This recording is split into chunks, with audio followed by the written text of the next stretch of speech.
Hello, fellow traders. 'Tis I, the Rumpled One. It's Thursday, November the 9th, the year 2017. Let's talk trading.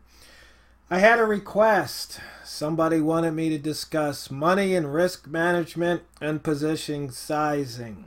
So let's get right to it. Money and risk management. Risk is the dollar amount or percent that you're willing to lose on a trade. Basically, if you think price is going to go up, you're saying, I've got $1,000 account. I'm willing to risk 20 bucks that I'm right, that price is going to go up. So you decided that that is your risk. So 2% of your account would be 20 bucks. Or you could just say 20 bucks. That's how much you're willing to lose per trade. And what you want to do is you want to keep your risk constant. That's how you manage. You don't want to risk $100 one trade, $1,000 the next, and $2 the next. Then you're all over the map. No, this is something that you can control. You can control your amount of risk per trade. You know, some people think, oh, if you've got $1,000 account, then, you know, you're risking $1,000. Oh, no. Even if you buy $1,000 or you trade $1,000 worth of the currency, you're not risking your whole account, because if you lose 20, you're out of the trade.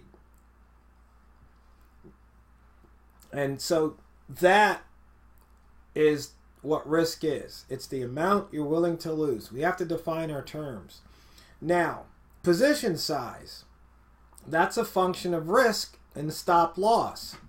So, for example, if you're risking $20 and your stop loss is 20 pips away and you're trading at $1 a pip, then you can compute your position size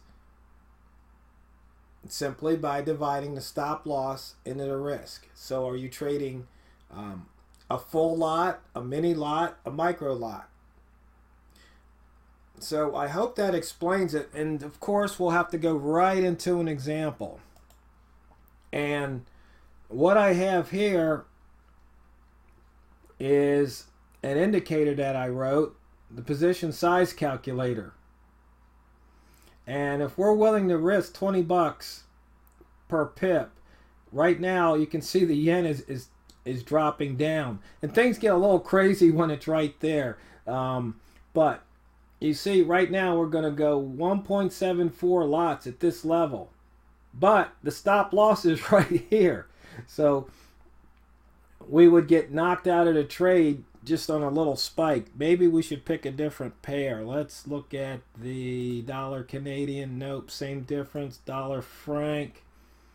How about the euro? What's the euro? No, euro's at the top. We got some good price action happening, looks like here. Let's try the euro yen. There we go. So you see here with the euro yen,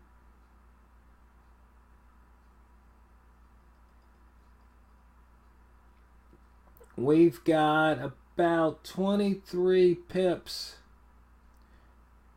between the current price and where our stop loss would be if we're going long. So we can have a 0.07 lot size, be trading about 60 cents a pip. So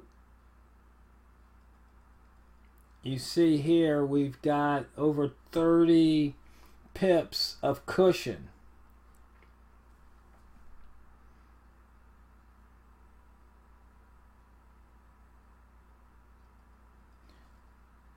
Now, I don't know if that is too complex or too simple, but that's what we have here, is the distance between price and the stop loss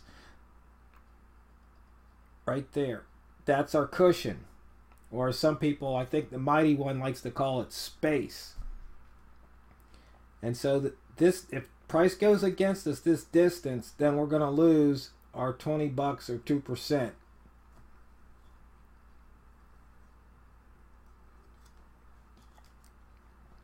It's really not that complex. Once again, it's a simple calculation right here.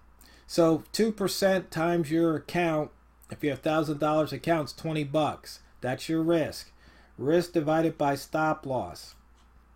And so here's your stop loss here in pips, of course. And right now it's about 22 pips. So if you multiply 22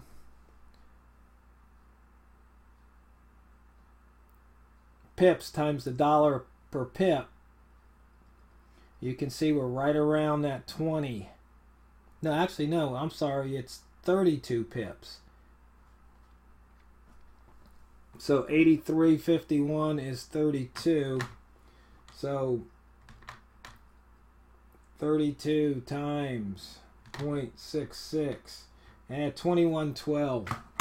But as as you know, as price is moving, this is changing. So you can see here now we're at 31 pips. So basically our lot size hasn't changed because we're doing micros. We can't go below micros. So I think that about sums it up. I don't know if that's confusing to anybody. You'll have to ask questions. So you can see here the euro is right at the daily high. And if we had the stop loss, you can see we get 0.3. We have a huge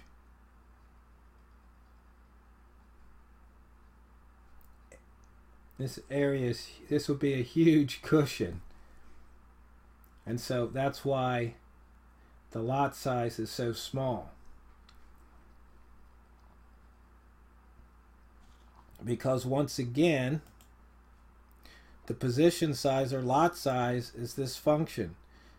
So if this number increases, if the stop loss increases, the position size decreases. Because it's a function. The risk is constant. So as you move your stop, you're changing your position size. If you keep your position size constant, then your stop loss is going to change. Some people like to trade the same position size each trade, but to me that doesn't really make sense, because where should your stop loss be? It should probably be it should be just outside of the extreme. So if you're looking at a daily, if you're going long, well then your stop loss should be maybe 1 pip below the daily low. Or maybe the previous daily low, depending. If you were doing a rat trade out of here, you'd say, you know what, if it makes a new low, I'm out. Because if you were doing a red rat trade and it was making a new high, you might say, nope, I'm out. You want to let it exhaust itself before you take that trade. Or you want to get out if you're already in the trade and it does make a new high. You want to get out because you have no idea if it's going to keep going against you. Let's see. Let's look at the New Zealand. Okay, here we go. Once again, this is if we were going long, our stop loss would be right here. And in case you're wondering about this indicator, it was one of the 2015 donationals, the position size calculator. But you don't really need an indicator. You can do this with your calculator. It's not that difficult. Very simple. You know what your risk is. It's either a dollar amount or percent of your account. And then the position size or lot size, once again, is whatever this amount is divided by the stop loss. Or if you flip it around, stop loss is going to be risk divided by position size, in case you're one of those who wants to have the same position size each trade. And there's nothing wrong with that. In fact, maybe what I should probably do is even put that up on here for you, just to make it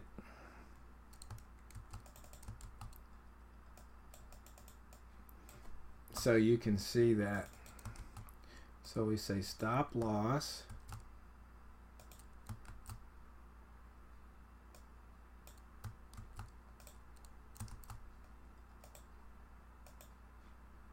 so there you go, little algebra here. But this way, in case you didn't understand, now you've got it in black and white. So if you want your position size to stay the same, this is what you do. I'm sorry, if you want your position size, if you want your stop loss the same, this is what you do. If you want your position size to stay the same, this is what you do. But you see, if you have the same position size, you might get stopped out when you really shouldn't have been stopped out.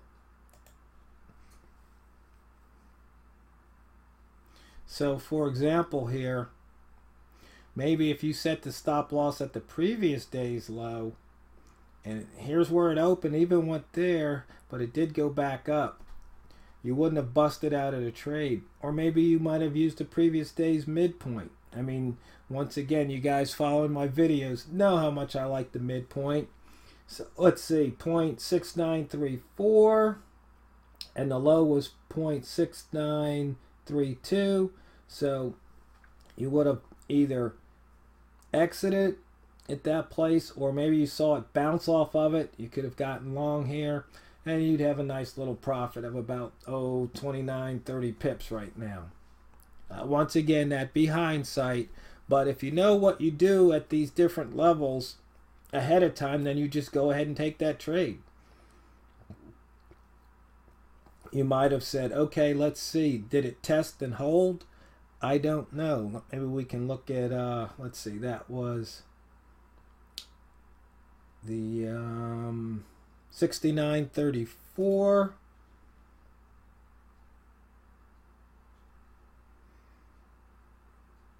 Okay, and you see here it hit 69.32. So it came down and it never really held below that area. It just looks like it bounced. So if you got in a trade, you should have been out quickly. And if you didn't get out quickly, right here I think was the telling point. See, it opened below the H1 mid dot. But now we're getting away from the main topic, which is position size. So fellow traders, once again, real simple. There it is, black and white. I hope that answers your questions, but if that triggered more questions, you know how to get in touch. Feel free to ask. And as always, fellow traders, it's not what you trade, it's how you trade it. TheRumpledOne signing off to go drain the banks.